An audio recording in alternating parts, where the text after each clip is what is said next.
এরা মনে হয় চলে গেছে। টাকাগুলো কই? এই তো, যাক কপাল খুলে গেছে। আমার আর এই পরিবেশটা করা লাগবে না, তাড়াতাড়ি এই জায়গাতে চলে যাই।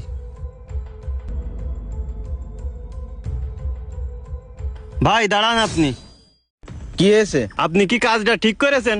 কেন আমি বেঠিকের কি করলাম? বেঠিকের কিছু করেননি মানে? কেন আপনি ওই লোকটার সাথে কাজটা কি ঠিক করেছেন? আপনি ওই গরিব অসহায় মানুষটার সাথে কাজটা ঠিক করেননি।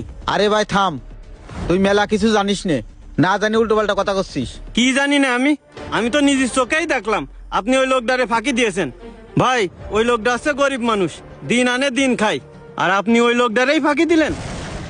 শোনেন ভাই, গরিব অসহায় মানুষের ঠকানো কিন্তু ঠিক না, আল্লাহও কিন্তু সহ্য করবে না। ভাই রে, গরিব অসহায় মানুষে ফাঁকি দিলি, আমার আল্লাহ সহ্য করে না এটা আমিও জানি, কিন্তু তুই মেলা কিছু জানিস নে ভাই। শোন ভাই, ওই লোকটা গত সপ্তাহে কি করেছে জানিস? তালি শোন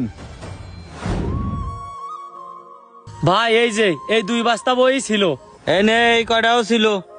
ও ভাই, তা কত গ্রাম দেয়া আবার লাগবে? ফোন দিল কিটা? হ্যালো, এই ওজন দিয়ে যে কয় টাকা হয় বাজার দর হিসেবে ওর কাছে টাকাটা দিয়ে দিই। আচ্ছা ভাই, ঠিক আছে।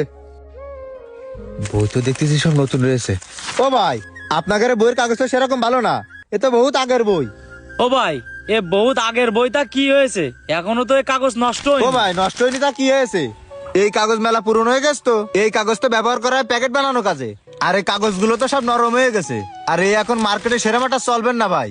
চলে বা না চলে অত কিছু জানি নে, আপনি কত দেবেন তাই কন। কত আর দেবো ভাই? এই ওজনে দিলে তো আপনাকে লস হয়ে যাবে না। তা করছিলাম কি ভাই, আমি আপনার যেটা করছি সেটা শোনেন। ওজনের থেকে থাকবে আপনার একটা দাম দিয়ে দিচ্ছি, আপনারই লাভ হবে না। অত শত বুঝিনি আমি, আপনি মিটার নিয়ে আসেন দিন ভাই, ওই মিটারে ওজন দিয়ে যেটাই হয় আপনি সেইটাই আমারে দিয়েন। ও ভাই, মিটার রয়েছে আমার গাড়িতে, আমি আপনার যেটা করছি শোনেন দিন।